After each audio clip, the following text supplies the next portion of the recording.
présent sur nos écrans durant sa participation dans l'émission La Belle et ses Princes 2 sur W9 en 2013. Samy a été présenté aux Français comme un séducteur hors pair. Mais, depuis son passage, l'homme de 31 ans fait surtout parler de lui car il cumule les déboires avec la justice. D'après les informations révélées par la Dépêche, jeudi 9 septembre 2021, l'ancien candidat est depuis quelques mois mis en examen pour son implication dans un important trafic organisé au quartier des Pradettes à Toulouse. Guillemet. Auditionné par la juge d'instruction plus tôt dans la semaine, Samy a expliqué avoir été approché par des trafiquants en début d'année.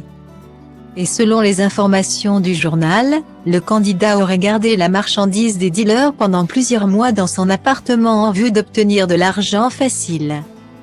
Le 5 mai dernier, les policiers, aidés par un chien stu de l'unité canine, ont alors perquisitionné son appartement. Ils ont trouvé plusieurs kilos de résine de cannabis, des balances de précision, des pochons remplis d'herbes de cannabis, près de 2000 € en liquide et un détecteur de faux billets. Guillemet.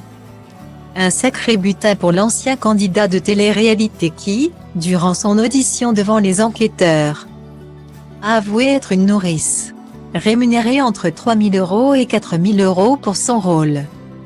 Il a ensuite confié avoir participé dans cette affaire par peur des représailles. Nous laissons l'instruction suivre son cours, nous verrons les responsabilités de chacun le jour du jugement.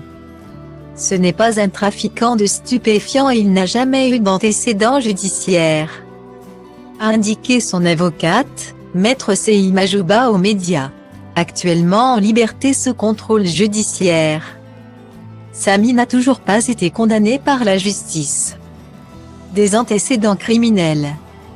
En septembre 2018, l'homme de 31 ans avait d'ailleurs été mêlé à une affaire de viol collectif.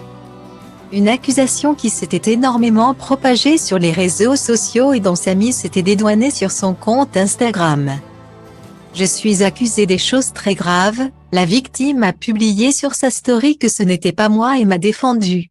« Bande de moutons que vous êtes tous », avait-il expliqué en story aux côtés de la victime. Il reste présumé innocent des faits reprochés jusqu'au jugement définitif de cette affaire.